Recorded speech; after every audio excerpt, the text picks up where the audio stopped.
우리 오늘 수예배 가운데 우리 하나님께서 은혜 주시기를 원합니다. 우리가 어려운 일이 있을 때 이제 기도하잖아요. 근데 기도하는데 상황이 좋아지는 경우들이 있습니다. 그러면 보통 우리는 이제 하나님께서 기도에 응답하시고 도우셨다 이렇게 생각하면서 감사하게 되죠. 삶의 어려운 문제 앞에서 하나님께 기도하면서 그 문제 가운데 하나님께서 일하시는 것을 보는 것은요, 꼭 필요하고 중요한 일입니다. 신앙인들의 또 기본적인 모습이기도 합니다. 그런데 또 중요한 게 있습니다. 내가 하나님 앞에 올바로 서 있는가 하는 것입니다. 하나님 보시기에 합당하게 살고 있지 않은데 뭔가 상황이 잘 풀리고 그러면 어떻게 봐야 할까? 우연히 기도했는데 그 결과가 좋았다고 할 때 그 자체가 감사한 일일 수도 있지만 이것이 과연 참된 신앙의 모습일까? 참된 경건의 모습일까? 우리는 한번 생각해 봐야 합니다. 예레미야 37장의 이야기를 보면요, 이제 그 비슷한 이야기가 나옵니다. 당시에 이제 남유다의 왕이 있는데 이제 마지막 왕인 시드기야 왕 때의 이야기입니다. 그래서 이제 지난주에도 한번 보여드렸었는데 마지막 5명의 왕을 이렇게 보여드렸습니다. 그래서 바벨론 왕 느부갓네살에 의해서 왕이 된 거예요. 시드기야는 마지막 왕. 그래서 저기 이제 순서가 왕이 된 순서입니다. 그리고 이제 이 도표는 그냥 이제 요시야 왕부터 그 아들 셋이 있고 그 다음에 맨 마지막은 이제 그 여호야김의 아들인 거죠. 그래서 이제 시드기야가 마지막 왕인데 바벨론 왕 느부갓네살에 의해서 왕이 되었습니다. 그래서 바벨론 왕 느부갓네살은 여호야긴, 37장 1절에서는 고니야라고 하는데 이 사람을 이제 포로로 잡아가게 돼요. 3개월 만에. 이제 왕이 된 지 3개월 만에 잡아가고, 이제 이 보면은 여호야긴의 삼촌이 되겠죠. 이 도표를 보면요. 그래서 이 시드기야, 그 마따니아라고 이름을 하는데 그 이름을 시드기야로 바꾸어서 왕으로 세우게 돼요. 그래서 시드기야는 느부갓네살에 의해 세워진 꼭두각시 왕과도 같은 겁니다.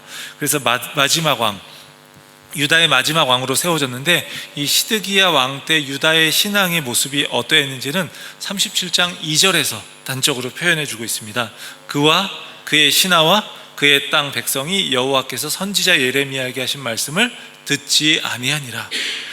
하나님께서 예레미야를 통해서 선포하신 말씀들에 대해서 왕도 듣지 않았고 신하들도 듣지 않았고 백성들도 듣지 않았다라고 이야기합니다. 그러니까 하나님께 전부 불순종했다라고 하는 겁니다. 그러니까 바벨론의 침공 앞에서 이 시드기야 왕이 예레미야에게 기도를 요청합니다. 우리를 위해서 하나님께 기도해줘, 이렇게 이야기하는 거예요. 근데 원군을 청한 애굽 군대가 오게 되고요, 그래서 바벨론이 이제 예루살렘 성을 포위하고 있다가 애굽 군대가 이제 공격한다고 하니까 그 포위를 풀고 애굽 군대랑 싸우러 갔어요.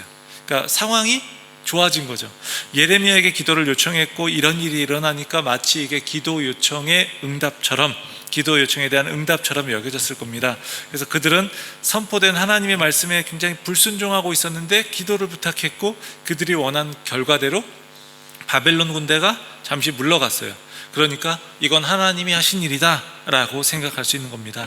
결과가 좋으니까 아무런 문제가 없는 겁니까?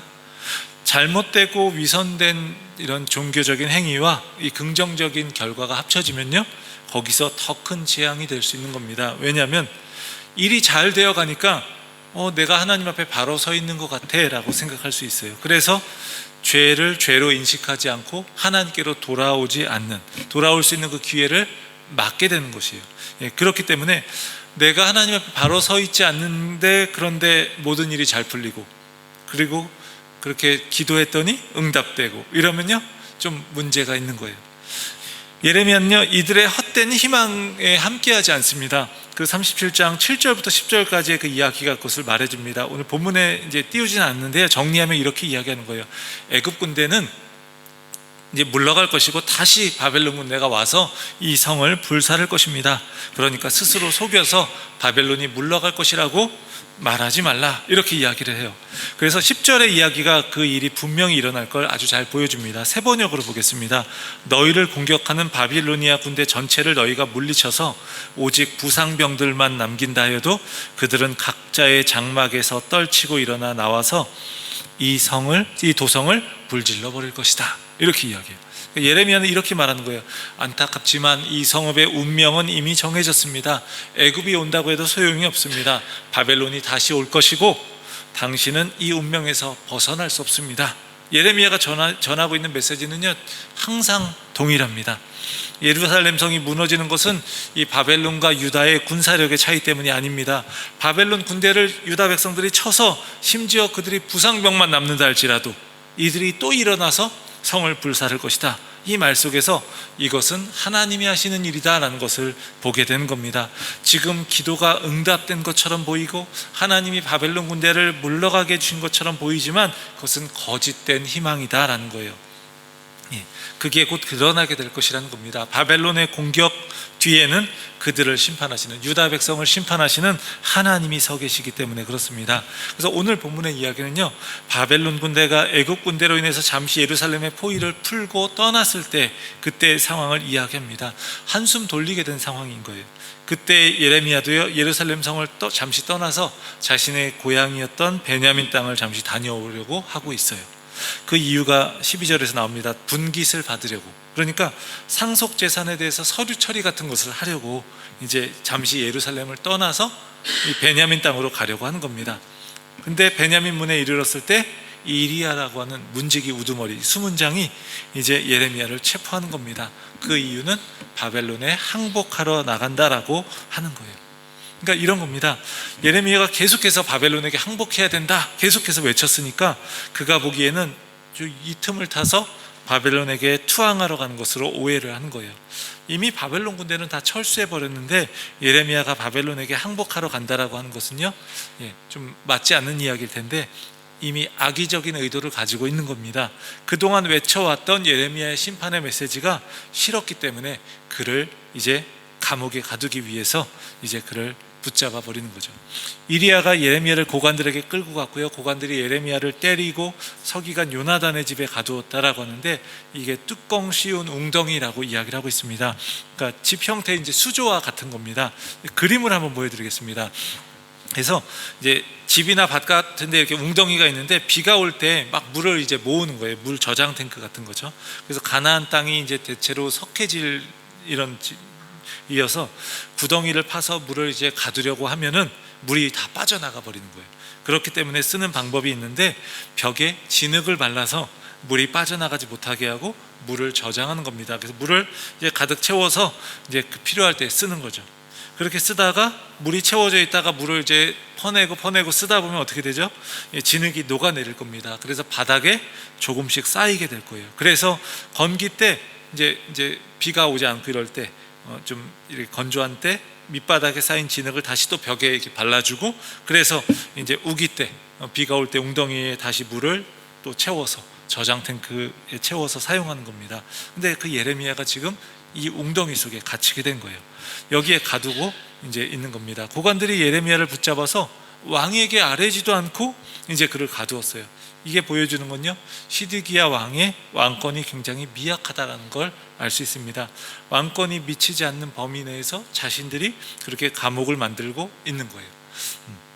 시드기야 왕의 왕권이 굉장히 미약하다는 건, 시드기야가 나중에 뭐 예레미야에게 이야기할 때 뭐 고관들이 막 예레미야를 죽여야 된다라고 이야기할 때 너희들이 그렇게 하니까 내가 무슨 힘이 있겠냐 뭐 이런 식으로 이야기를 하거든요. 굉장히 힘이 약했던 왕이에요. 시드기야 왕이 예레미야의 소식을 듣고 은밀하게 사람을 보내서 그를 끌어내서 왕궁으로 부르고 하나님께 받은 말씀이 있는지 묻습니다. 이전에 계속해서 우리가 망할 거라고 네가 선포했는데 혹시 그동안 바뀐 게 있는지, 혹시 좋은 소식이 있는지 이렇게 묻고 있는 겁니다. 근데 예레미야가 이전과 동일하게 이야기해요. 17절에서 왕이 바벨론 왕의 손에 넘겨질 것입니다 이렇게 이야기해요. 왕 앞에 이렇게 이야기하는 거예요. 하나님이 그에게 주신 말씀으로 예레미야는 전할 수밖에 없는 겁니다. 그는 그저 좋은 말씀으로 순간의 위기를 모면하려고 하지 않습니다. 그는 하나님의 말씀을 있는 그대로 전하고 있어요. 그게 참된 예언자의 모습입니다. 그러면서 예레미야가 항의합니다. 내 죄가 무엇입니까? 내가 투옥될 이유가 무엇입니까? 그러면서 예레미야가 말하는 거죠. 19절에서 바벨론의 왕이 와서 왕과 이 땅을 치지 않을 것이라고 예언했던 왕의 선지자들은 다 어디 갔습니까? 이렇게 이야기해요. 그러니까 왕의 선지자들은 왕의 곁에 머물면서 그들이 듣고 싶은 말을 해주는 그런 예언자들이었어요. 이들은 그저 예언을 하나님께서 받은 말씀으로 여기는 게 아니라 그저 밥벌이 수단으로 생각하는 겁니다. 그래서 왕이 전하는 말, 왕의 입맛에 맞는 말을 해주고 있는 거예요. 그래서 여기서 하나님의 선지자라고 하지 않고 왕의 선지자라고 표현하고 있어요. 이렇게 듣기 좋은 말을 해주던 사람들 다 어디 갔습니까? 라고 묻는 거예요. 다 달아나 버렸겠죠. 종교가요 그저 생존을 위한 수단으로 전락해버리면요 정말 비참하게 되는 겁니다. 과거에 우리 일제강점기 때 많은 교회들이 신사참배를 했습니다. 그들은 그렇게 해서 핍박을 피했어요. 그리고 이제 주기철 목사님 같은 분들은 이제 순교하기까지 했지만 그렇지 않은 분들도 많았던 거죠. 그렇지 않은 사람들도 많았고 그런 교회들이 있어서 그냥 신사참배 한번 하고 그냥 똑같이 예배 드리고 그렇게 했던 거죠. 그러면서 하는 변명 중에 하나가 이런 변명을 이제 제가 본 적이 있습니다. 그래서 교회가 무너지는 것을 막기 위해서 그랬을 수밖에 없었습니다. 어쩔 수 없었습니다. 라고 이야기하는 거예요. 이에 대해서 또 이제 문제를 제기하는 쪽은 이렇게 이야기합니다. 그렇게까지 해서 지켜야 될 교회인가? 라는 겁니다. 하나님 아닌 다른 것 신사참배를 해서까지 지켜야 하는 교회, 그 무너지지 않게 지켜야 하는 교회가 그게 과연 진짜 교회인가? 하나님의 교회가 맞는가? 라는 거죠. 그런 하나님을 믿는 믿음을 저버리면서까지 지키려는 교회는 진정한 교회일 수 없다라는 겁니다. 외형은 교회처럼 보이고 종교적인 의식들이 이전처럼 진행될지라도 그것은 교회일 수 없다라는 거예요. 그럴 바에는 차라리 교회라고 하는 외형적인 모습은 무너질지 몰라도 신앙은 지켜야 하는 게 아닌가라고 이야기를 하는 겁니다. 꼭 우리 신사참배 이야기를 하지 않아도요 또 적용할 것들은 또 있습니다. 우리가 교회 안에서 누군가의 마음을 불편하게 할까봐 진리를 잘 증거하지 못하고 듣기 좋게 왜곡하는 것은 아닌지 우리는 한번 돌아봐야 합니다. 사실 목회자인 제가 더 많이 생각하고 돌아봐야 될 부분입니다. 하나님의 말씀을 선포할 때, 진리를 선포할 때 거기서 진정 그 진리가 선포되고 그것이 그 사람에게 부딪히면 변화가 일어날 텐데 어중간하게 듣기 좋은 말로 그것을 포장한다면요 그 말씀은 별 사건을 일으키지 못하게 되는 겁니다. 하나님의 말씀은요 사건을 일으킨다는 것인데, 사건을 일으키게 되는 것인데 그게 일어나지 않게 되는 거예요. 말씀의 홍수의 시대 우리는 살고 있습니다. 유튜브를 틀면요 언제든지 우리는 말씀을 들을 수 있어요. 기독교 방송도요 틀면은 언제든지 말씀을 들을 수 있습니다. 그런데 어떻습니까? 그 말씀들이 우리를 변화시키고 있습니까? 아니면 우리의 귀를 즐겁게 하고 잠시 우리에게 만족감을 주는 것으로 끝나고 있습니까? 마치 홍수가 났을 때요 생수를 구하기 힘들어서 구호품으로 생수를 가장 먼저 가져간다는 이야기를 들은 적이 있는데 우리는 말씀의 홍수의 시대에 살고 있는데 어쩌면 우리가 진정 말씀의 기갈로 힘겨워하는 것은 아닌지 우리가 돌아볼 수 있기를 원합니다. 우리는요 성경을 읽을 때 어쩌면 좋아하는 구절에 밑줄을 그을지 모르겠어요. 그런데 어쩌면 우리가 정말 들어야 될 말씀은 밑줄을 그어서 나에게 위로를 주는 말씀뿐만 아니라 때로는 나를 치는 말씀, 나의 잘못을 지적하고 책망하고 나를 돌이키게 하는 말씀, 굉장히 쓰리고 아프지만 또 그것이 나에게 주시는 하나님의 말씀이라고 하는 그것을 우리는 어쩌면 붙들어야 하는지 모르겠어요. 예레미야는요 하나님이 새로운 말씀을 주지 않았습니까? 라고 묻는 왕의 물음에 대해서 아주 단호하게 대답합니다. 하나님의 심판으로 망하게 될 것입니다. 그러면서 예레미야가 왕에게 이렇게 부탁해요. 나를 서기관 요나답의 집으로 돌려보내지 마십시오. 내가 거기서 죽을까 봐 두렵습니다. 이건 인간적인 모습을 또 보입니다. 뭐 죽으면 죽지 이러면서 용기 있게 말할 수도 있지만 그것은 때에 따라 용기가 아닐 수도 있다는 거예요. 만용이고요 자기 의일 수도 있습니다. 때로는요 이럴 때 또 살아남는 것이 필요할 때가 있어요. 그래서 예레미야는 분명하게 하나님의 말씀, 왕이 듣기 좋아하는 말씀이 아닌 하나님의 말씀을 전하는데 그럼에도 불구하고 또 나를 거기로 돌려보내지 말아달라, 내가 거기 있으면 죽게 될 것 같다 라고 이야기를 합니다. 그래서 왕이요 예레미야에게 떡 만드는 자의 거리에서 매일 떡 한 개를 주면서 시위대 감옥에 머물게 합니다. 근데 시위대 뜰에 갇혀있는 예레미야는요 사람들과 이야기를 좀 할 수 있었던 그런 상황인 거예요. 좀 달랐던 거죠. 그 구덩이에 빠져 있을 때보다. 그래서 이 기회에 또 하나님의 말씀, 하나님의 심판의 메시지를 전하고 바벨론에게 항복할 것을 권합니다. 그래서 고관들이 또 38장을 보면 이제 예레미야를 구덩이에 또 던져서 죽이려고 하고 있어요. 바벨론 편을 들어서 백성들에게 해를 끼치고 사기를 떨어뜨린다라는 이유입니다. 예레미야는 말하는 거예요. 이 성이 우리의 무덤이 될 것이다. 사람들이 이 성벽이 있으면 안전할 거라고 생각하는데 이 성이 우리의 무덤이 될 것이고 전쟁과 기근과 전염병으로 죽게 될 것이다. 오직 살아남는 길은 하나님이 말씀하신 대로 바벨론에게 항복하는 길이다 라고 하는 거예요. 그러니까 사람들의 눈에는요 어떻게 보이겠어요? 민족의 반역자로 보이는 겁니다. 전쟁이 일어나면요 항상 두 파로 나눠지게 됩니다. 죽음을 무릅쓰고 맞서 싸워야 한다라고 하는 이런 주전파가 있고, 또 이 사람들은 좀 애국자처럼 보이는 거예요. 지금 상황에서 또 싸워봤자 우린 다 죽을 수밖에 없다. 그러니까 굴욕스럽지만 우리가 살아남기 위해 화친을 하자. 그래서 나중을 또 기약하자라고 하는 주화파입니다. 이들은 좀 현실적인 사람들입니다.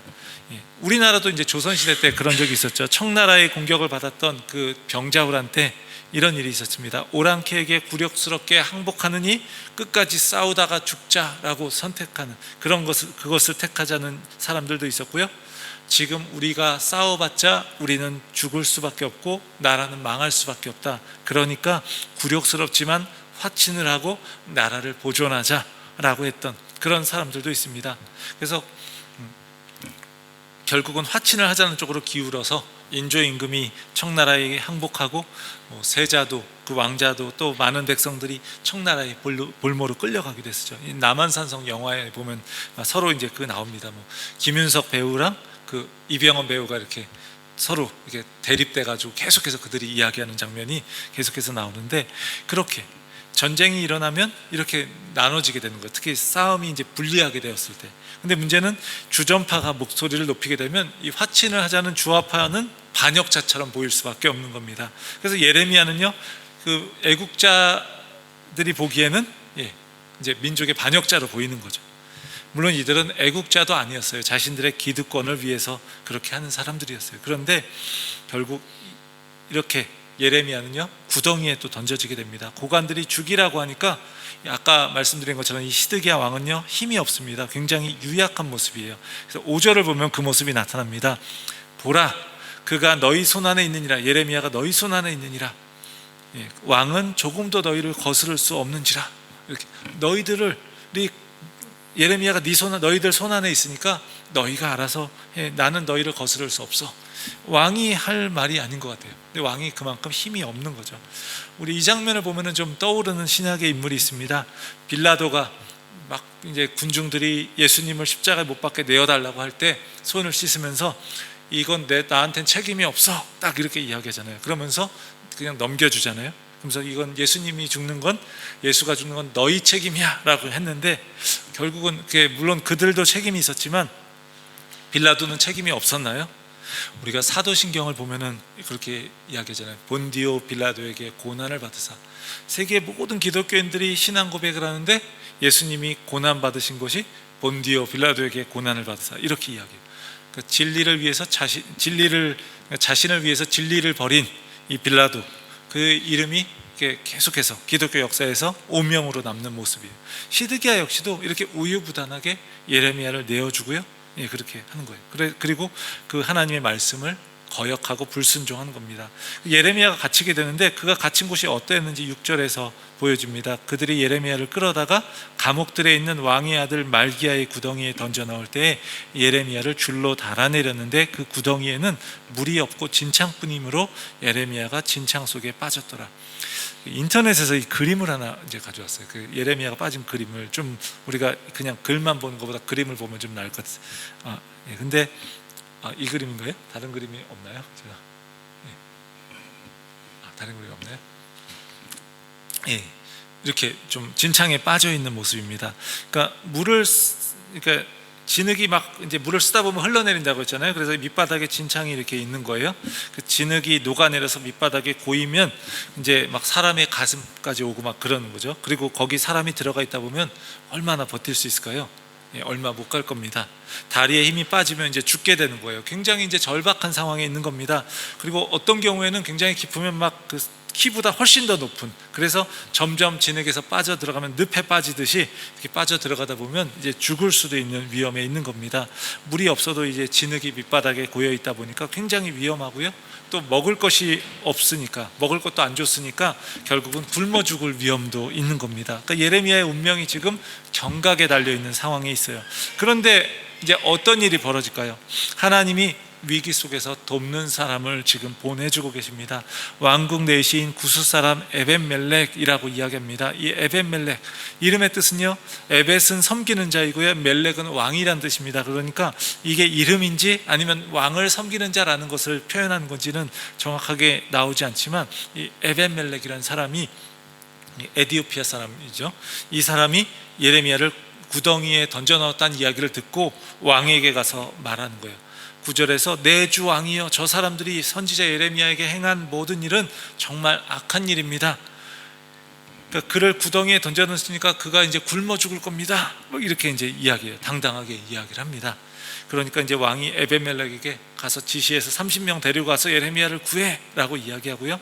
예레미야를 구하기 위해서 에벳멜렉이 왕궁 곳간에 있는 그 옷들이 있는 헌옷 창고 같은 데 가서 그 옷을 가져다가 그걸 고리처럼 만들었던 것 같아요. 그래서 밧줄을 만들어서 예레미야에게 그것을 겨드랑이에 껴서 이제 나오라고 이야기를 해요. 아까 그 보여드렸던 그림 있죠? 이렇게 나오게 하는 겁니다. 인터넷에 있는 건데 이제 실제로 뭐 똑같은지는 모르지만 이제 보면은 이랬겠구나라는 것을 우리는 생각할 수 있는 겁니다. 그러니까 에벳멜렉이라고 하는 이 사람, 이방인이에요. 근데 그런 그가 목숨을 걸고 예레미야를 구하고 있습니다. 하나님의 선지자로 그를 인정했기 때문에 그런 겁니다. 하나님의 백성이라고 하는 그런 유다의 고관들과 아주 대조되는 모습을 보이고 있습니다. 참된 신앙은요, 그러니까 그 사람의 위치, 신분, 소속으로 되는 것이 아니라 하나님을 경외하는 모습이 있는가 없는가에 달려 있는 겁니다. 예레미야는요, 바로 그렇게 위험 가운데 있었는데 에벳멜렉을 통해서 이제 구원을 받게 되는 겁니다. 물론 하나님이 그를 통해서 구원하신 거죠. 예레미야는요, 하나님의 말씀에 삶을 걸었습니다. 목숨을 걸었습니다. 어떠한 상황이 있어도요, 그의 메시지는 변하지 않았습니다. 결국 그로 인해서 너무나 큰 고통과 죽음의 위협을 겪었습니다. 진흙이 있는 구덩이에 빠져서, 그러니까 마치 하수구에 빠진 거나 마찬가지예요. 그래서 구덩이에 빠져서 생명을 위협받았어요. 그러나 내가 너와 함께하며 너를 구원하겠다 하고 약속하셨던 하나님이요, 이렇게 예상치 못한 곳에 하나님이 곳에서 이방인을 통해서 그를 구원하고 계신 겁니다.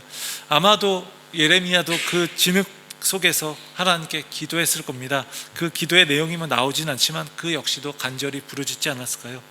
단지 목숨을 구하기 위해서만이 아니라 하나님의 사명을 감당해야 하니까 그는요, 그렇게 기도했을 겁니다. 그 두 가지 이유가 다 있었을 것 같아요. 그런 그를 하나님이 건지셨어요. 시편 기자의 고백을 하나 떠올리게 합니다. 우리 시편 40편 1절 2절인데 우리 같이 한번 읽어보겠습니다. 내가 여호와를 기다리고 기다렸더니 귀를 기울이사 나의 부르짖음을 들으셨도다. 나를 기가 막힐 웅덩이와 수렁에서 끌어올리시고 내 발을 반석 위에 두사 내 걸음을 견고하게 하셨도다. 예레미야가 뒤에 내 발을 반석 위에 두사 내 걸음을 견고하게 하셨도다, 이거는 뭐 실제적으로 이루어진 건지 사실 모르겠어요. 그러니까 믿음 안에서 뭐 제대로 서 있다라는 건 맞는 얘기인데 실제로 그가 건져지긴 했는데 굉장히 고초를 많이 겪잖아요. 그렇지만 하나님이 그를 그 웅덩이와 수렁에서 끌어올리십니다. 에벳멜렉이라는 사람을 통해서 하나님의 말씀을 위해서 자신의 삶을 걸었던 그 예레미야를 하나님은 구원해 주셨어요. 그런데요, 하나님의 말씀을 제쳐두고 시드기야는요, 눈에 보이는 대로 행동했습니다. 그는요, 사람들을 굉장히 두려워하는 우유부단한 모습을 보였어요. 그래서 결국 그는 어떻게 되죠? 하나님 말씀에 불순종하고 끝까지 불순종해서 결국 예루살렘이 함락될 때 눈이 뽑히는 수모를 겪고 또 바벨론 땅으로 끌려가게 됩니다. 하나님의 말씀이 보여주는 것이 아니라 자신이 보는 대로 행동했던 그런 대가였어요. 반면에 하나님의 말씀을 위해 삶을 걸고 목숨을 걸었던 예레미야는 시위대들에 갇혔어요. 그렇지만 예루살렘이 함락될 때 그는요, 자유를 얻었습니다. 바벨론 왕이 그를 선대하라고, 그를 잘 대해주라고, 그를 그리고 그러면서 그를 이제 구해주는 거죠. 에벳멜렉도요, 하나님이 이렇게 말씀하시죠. 예레미야를 통해서 말씀하시는데 내가 이 성에 재난을 내릴 것인데 그때 에벳멜렉도 구원을 얻게 될 것이다 라고 말씀하십니다. 그러니까 하나님은요, 자신의 말씀을 붙들고 그것을 위해 어려움도 마다하지 않는 이들을 붙들어주고 계심을 볼 수 있습니다. 그 하나님은요, 우리를 구원하시는 분입니다. 그 하나님의 말씀, 하나님은요, 심판 가운데 있으면서도 심판 가운데서도요 그렇게 말씀을 붙들고 순종하면서 고난받는 그 의인을 기억하십니다. 그러면서 오늘 예레미야를 구해 주십니다. 죽음의 위험 속에서. 물론 사람마다 다를 때가 있어요. 우리가 주일날 말씀을 나누고 있는 스데반의 경우는 그 말씀을 전하고 결국은 순교했죠. 그렇지만 어땠나요? 그 마지막에 예수님이 이제 그를 맞이하는 것처럼 그 예수님의 모습을 그는 봅니다. 이렇게 어쩌면 예레미야가 거기서 구덩이에서 건져지는 것이 완전한 구원은 아니었을 수 있지만, 그렇지만 그는요 그것을 통해서 하나님의 선하심을 맛볼 수 있었을 겁니다. 그러기에는 충분했을 겁니다. 그래서 삶 속에서 하나님의 말씀을 붙들고 살았더니 이렇게 하나님이 건져주시는구나, 그냥 구덩이에서 건져주시는구나 알게 되고요, 그는요 또 계속해서 하나님의 말씀을 전할 수 있었습니다. 사랑하는 성도 여러분, 하나님은요 자신의 말씀을 붙들고 그것을 위해서 삶을 거는 사람들을 외면하지 않으십니다. 그리고 그 하나님이 우리를 구원하십니다. 그 말씀에 순종하면서 우리가 살아갈 때 하나님이 우리를 붙들어 주실 겁니다. 그리고 결코 우리를 그냥 홀로 두지 않으실 겁니다. 그 하나님 붙들면서 우리가 지금 여기서 주의 말씀 온전하게 순종하면서 그 말씀으로 인해서 어려움을 겪더라도 그 말씀 붙들고 살아갈 때 살아계신 하나님의 역사하심을 체험하는 귀한 삶이 되기를 주의 이름으로 간절히 축원합니다. 함께 우리 찬양하겠습니다. 우리 나의 힘이 되신 여호와여, 우리 함께 찬양할 텐데, 우리 주님께서 우리를 또 어려움 가운데서도 우리가 주님의 말씀을 붙들고 살아갈 때 건지실 줄을 믿습니다. 그 주님을 바라보면서, 그 하나님 바라보면서 우리가 함께 찬양하기 원합니다.